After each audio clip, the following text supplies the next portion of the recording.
మొన్న జూలై 12వ తేదీ అమెరికాలో అద్భుతం జరిగిందండి. మనలో చాలా తక్కువ మందికి తెలుసు. ఆ అద్భుతం ఏమిటో తెలుసునండి. టెక్సాస్ రాష్ట్రంలో డల్లాస్లో ఉన్నటువంటి ఎలెన్ అనేటటువంటి ఒక ప్రాంతం, అందులో క్యూటెక్స్ ఈవెంట్ సెంటర్ అని ఒక కేంద్రం ఉందండి, స్టేడియం లాంటిది. అందులో 10,000 మందితో భగవద్గీత పారాయణ చేయించారు పరమ పూజ్య శ్రీ గణపతి సచ్చిదానంద స్వామీజీ వారు. అమెరికా లాంటి దేశంలో 10,000 మంది, అందులో కూడా 3,000 మంది భగవద్గీత కంఠస్థం చేసి పారాయణ చేసినటువంటి వాళ్ళు, 3 ఏళ్ల వయసున్నటువంటి బిడ్డతో మొదలుపెట్టి 85 ఏళ్ల వయసున్నటువంటి పెద్దవాళ్ల వరకు అందరూ కూడా 14 దేశాల నుండి ఆ పారాయణలో పాల్గొన్నారండి. ఒక విదేశంలో ఇంత పెద్ద కార్యక్రమం మనం అసలు ఊహించగలమా అండి? కానీ జరిగింది. ఇలాంటి కార్యక్రమాల గురించి మనం చర్చించుకోవాలి.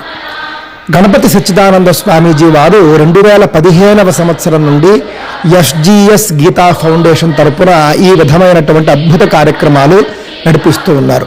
ఉచితంగా భగవద్గీత నేర్పించి ఆన్లైన్ ఆఫ్లైన్ మార్గాల ద్వారా, ఆ తర్వాత పరీక్షలు తీసుకుని గోల్డ్ మెడల్ ఇచ్చి మొత్తం అంతా కూడా ఉచితం.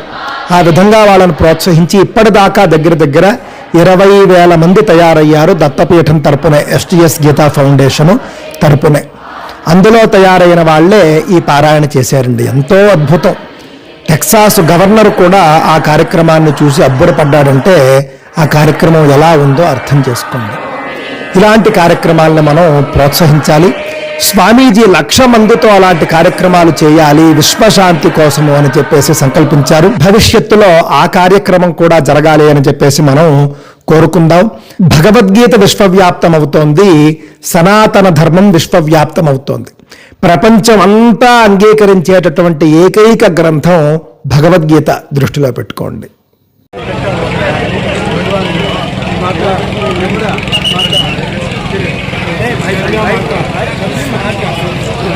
सब लोग भारत देश और पूरा भारत देश पूरा बनता देश का शिक्षा होना है।